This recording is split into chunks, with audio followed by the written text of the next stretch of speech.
I'm Lucy Happiness Ohanuma from Dominican University, and my topic is exclusion of female children from inheritance in Igboland.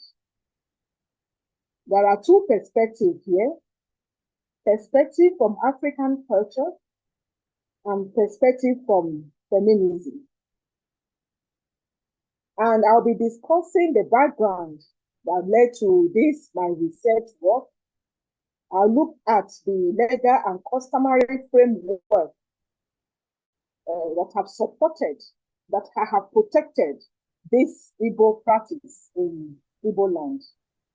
And as I've mentioned, looking at how African culture, especially from the perspective of female children, and the feminists who have critiqued also these practices, but still not yet popularized. So I will also expose what they have said and the impact of this exclusion in Igboland among the female children, reforms going on, and advocacy.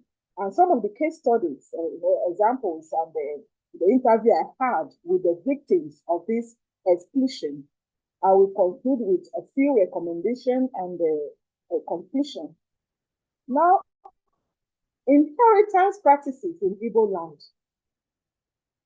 In Igboland, Igboland is a region predominantly occupied by Igbo people.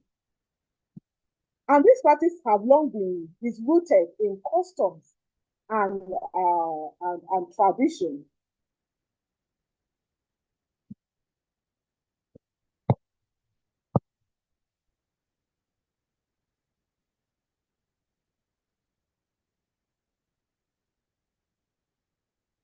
One such practice is the exclusion. There are many practices that are against female children in Igboland, but I am paying particular attention to the exclusion of female children from inheriting, especially property meant for them.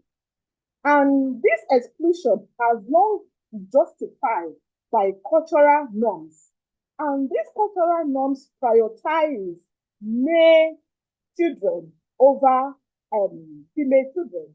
And this has created a kind of setback for many female children in the area of empowerment. So this practice reflects deep-seated patriarchal values, the values placed over the years on male children, which made male children more superior to female children in Igboland. These deep-seated patriarchal values have raised significant questions about gender equity and human rights in contemporary society. What role do they play? What place do they have in human rights, in gender equity? So my discussion bridges the gap between traditional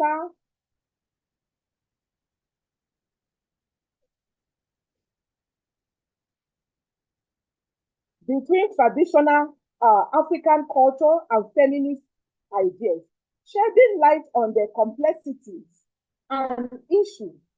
This research was conducted in 3 local government areas in Imo State.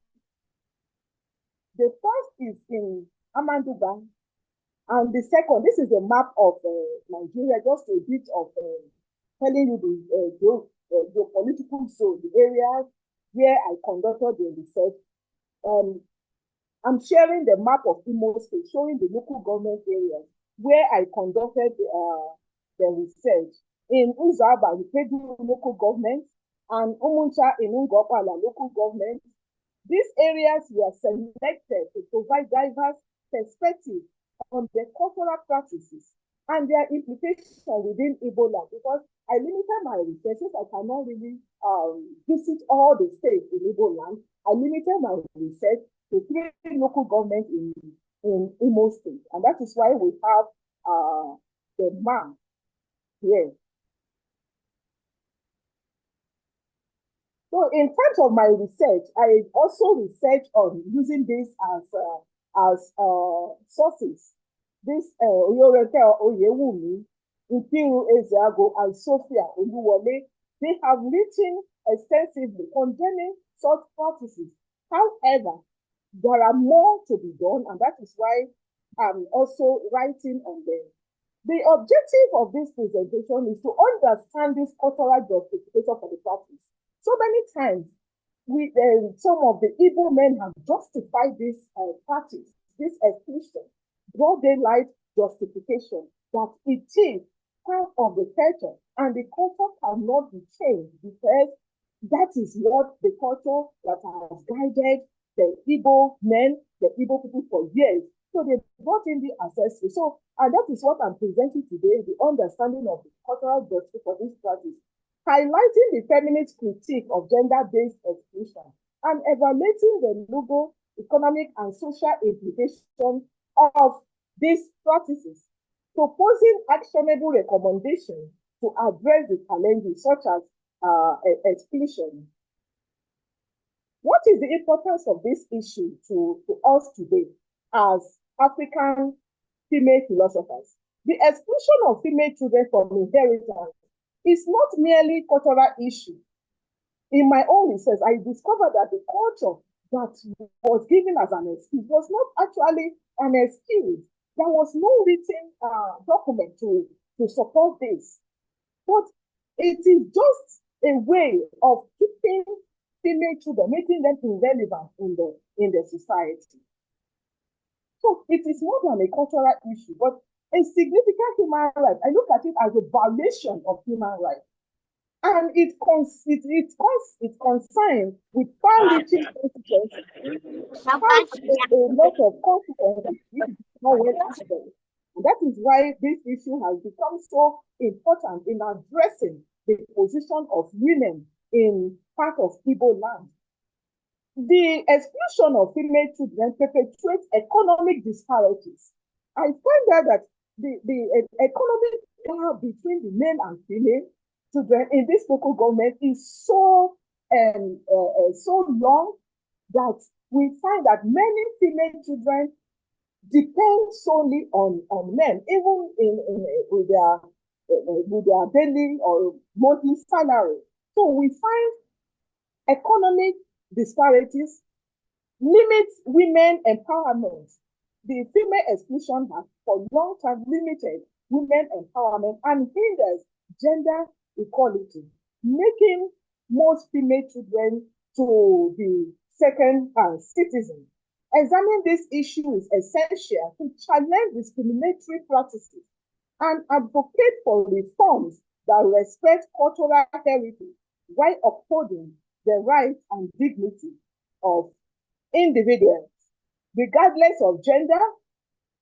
Understanding and addressing this issue is crucial for fostering a more inclusive and equitable society. Looking at I brought out here, we have historical context of inheritance practices in Igboland. Anybody that visits or that has visited in Igboland, you find out that this inheritance is being treated as a taboo abomination. You don't even talk about it. You don't even make suggestions. So it has a historical context of inheritance stuff in Igbo land.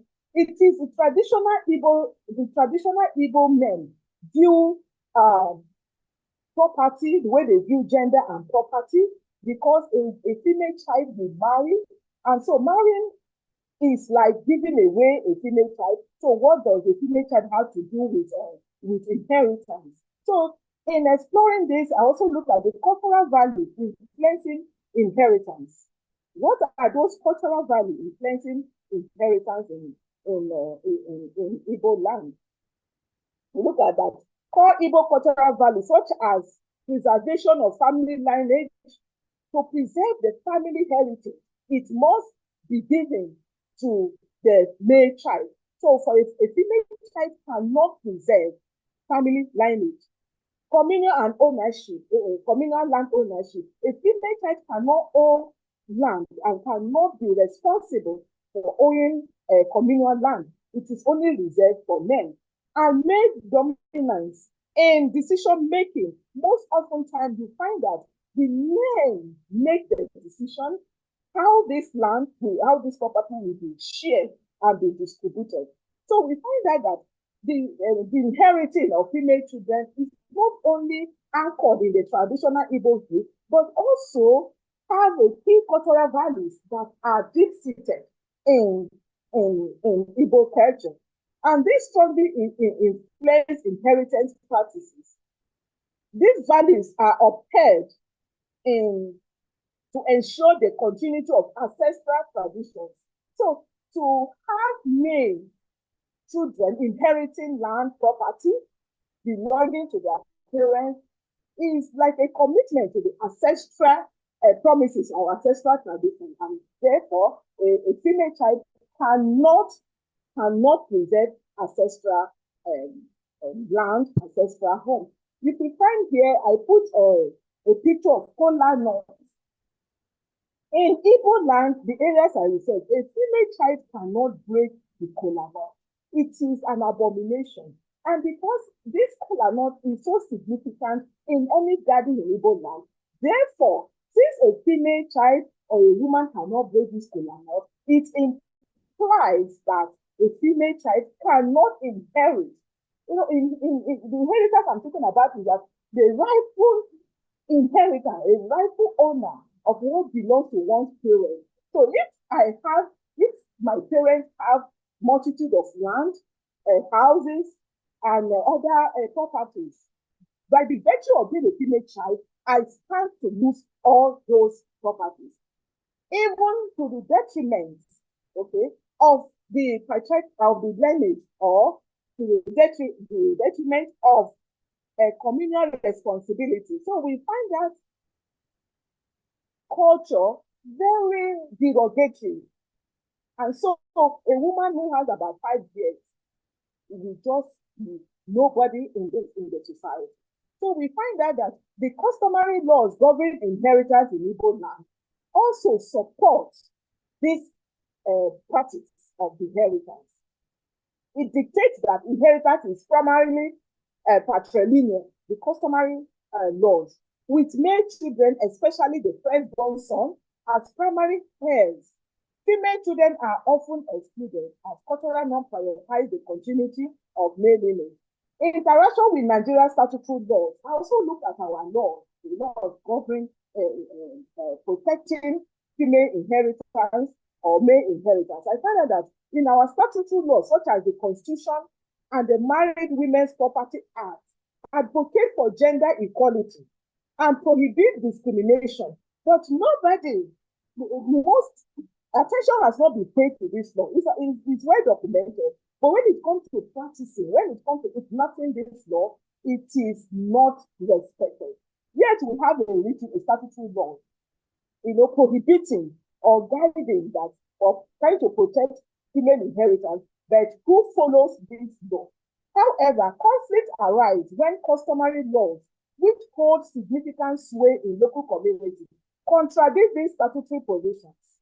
So the customary laws contradict Nigerian statutory law. There is no synergy between the two laws. Customary laws opines that male children should inherit, while Nigerian statutory law said everybody, all gender, both male and female, can inherit. So we have key cases and legal precedents. For instance, landmark cases like Mojeku, and Ukeje. They have challenged the discriminatory inheritance practices, affirming women's rights under statutory law. These cases highlight the judiciary role in balancing customary practices with constitutional guarantee of equality.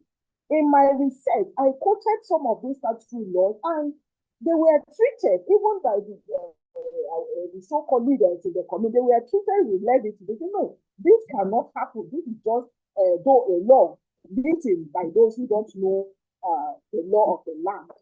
So, perspective from African culture. Speaking about cultural justification for male-dominated inheritance, Male-dominated inheritance in Igboland is culturally justified, as I have mentioned, and the men believe that they are naturally custodians of family property, and that belief, gave them more power to make more decisions. And this stems from the view that may health ensure the continuity and protection of ancestral learning. What is the role of patriarchs in traditional Igbo society? The kings, the chiefs, they are all in the same patriarchal conception of inheritance. Okay, and the patriarchy is deeply entrenched in Igbo society, with men occupying dominant roles. You find out that in most of these areas I made my research, the chiefs there are men, and the women are just, they call them lawless. Okay? And most often time, the men are those that occupy the important positions where decisions that have been made, that would have been made to change these practices, would have made the change become more possible, are dominated by men. So giving women, even the activists who are women, giving them no space to even begin to discuss about this discrimination. Women are often relegated to subordinate roles. So you find out that when decisions are being made, women, they are not always there. They are seen as caretakers rather than helps to or reinforcing male authority. So they said to the women to support the men, not for them to come and make decisions. So we have what we call preservation of family lineage and wealth. Inheritance practices are designed to preserve family. So it is not only for women to have access for empowerment. No, they anchor in the fact that it is to preserve the lineage. So my question is, what lineage is they preserve here when some persons have been excluded from this family lineage? So what is the consolation for women, for female children here, when the culture states that when the culture states that inheritance will help to consolidate wealth, we bring more wealth to the children when particular children are being excluded. So what faith, what hope lies for female children in this area? And so I will share a screen of where Igbo men are town meeting. I mean, this is a typical town meeting where decisions are made. And if you look at it, you find that no single woman in this meeting. And this meeting is conducted from time to time where decisions are made, where properties are shared. And the men deliberately are excluded, either deliberately or by chance excluded from this gathering. So feminist perspective now, having spoken about the cultural perspective, feminist perspective on gender equality in inheritance. Feminist scholars argue that excluding female children from inheritance is a violation of their fundamental human rights. So culture has no place when it comes to fundamental human rights. So excluding women is an aberration, and it's an injustice that is being carried out against female children. And this perpetuates gender inequality. So there's no amount of presentation of human rights we are going to present today with such practice still going on in Igboland, in those areas I mentioned, in this modern time. So the feminists have advocated for reforms that recognize women as stakeholders in family wealth and property ownership. However, these advocates have not yet reached the place. They have been written on books, but how do we take this advocacy to these areas that have been affected? The impact of exclusion on female children the impact is so enormous. Okay, so we find out that the exclusion of female children inheritance leads to economic disempowerment, limiting their access to resource opportunities. Why do we have many female children out of school? Because the property, the inheritance the way that they could have received to help them to move above a poverty level has also been taken away from them and been given to their male counterparts. It also reinforces systemic, what we call systemic discrimination, affecting their social standards. And when a female child has no support from the late parent, what do we expect of that female child? What future will that female child have? So in my comparative analysis with other African societies, I find out that in Igboland, comparing the practices, they are patriarchal. And if you look at Akan culture in Ghana, you find out that the opposite is the reverse. Women own property, but in Igboland, female children do not own property. So that comparative analysis helped me to see that it is not something that is divine.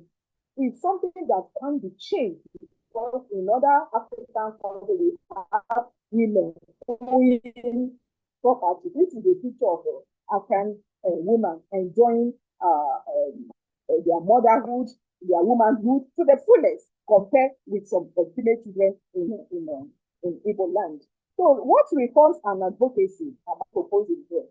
Effort to challenge inheritance practices. Effort to address discriminatory inheritance practices include legal challenges in court. How many female children can go to the court? How many of them know that they can be protected by the law? Many of them just accept that fact and they take it as cultural. But actually, in reformation and advocacy, those female children can be empowered to take up the case of the inheritance to the court, and that it is possible that they are going to be listened to and they will win the case. Then the role of NGOs, like feminist movement and activists, non-governmental organizations, feminist movement activists can play a crucial role in advocating for gender equity inheritance. They also can engage in community education, policy lobbying, and legal support to empower women and challenge entrenched patriarchal norms. Promoting gender-sensitive policies can help to bring about positive policies that align with customary practices with constitutional provision and equality. This includes implementing reforms to ensure equal inheritance rights and sensitizing communities about the benefits of gender-inclusive practices. Then I will not go into the case study because these are some of the women I've interviewed, and that they can have success stories because some of them have been helped, legally to claim what belongs to them. And you can see, most time when those children are excluded, their children are also affected. Some of them are widows. They have been widows with children and yet nothing to support their families. Part of the recommendations for trying to put an end to these discriminatory practices in Igboland will be bridging cultural practices and modern feminist ideas. Bringing modern feminist ideas to bridge the cultural practices and say that this culture is not eternal. We can change the culture and then have strategies for promoting equal rights in inheritance. It is not a crime for a couple to have female children without male children. Female children are wonderful and they are beautiful, they are blessed, they are gifts from God, they are gifts from nature to humanity, and they need to be cherished. So promoting such equal right inheritance, we have to empower and change some of the long-standing cultural biases against female children. Empowerment programs like what we are having, thanks to all the organizers, have been empowered. Even because of my research, I know how many persons I have also empowered to say, no, this culture is pulling us down. We can actually dismantle this culture using the constructive method. Empowerment program like providing financial literacy and legal support for women. Their rights. À la fin de votre temps. Yes. So in my conclusion, I put it as call to action for cultural and legal reform. This includes, like what I have just said, bridging cultural practices with modern feminist ideas through community engagement, raising awareness, like what we agree, of women's legal entitlement and empowering women to their rights. And additionally, policy reform should be implemented to ensure that inheritance law, like that is inheritance statutory law and customary, align together to reflect gender equality. As I'm presenting this today, many Igbo men are still holding onto patrimonial inheritance. And so, all hope is not lost. Creating awareness will help us to dismantle these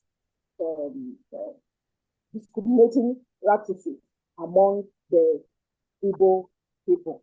Thank you.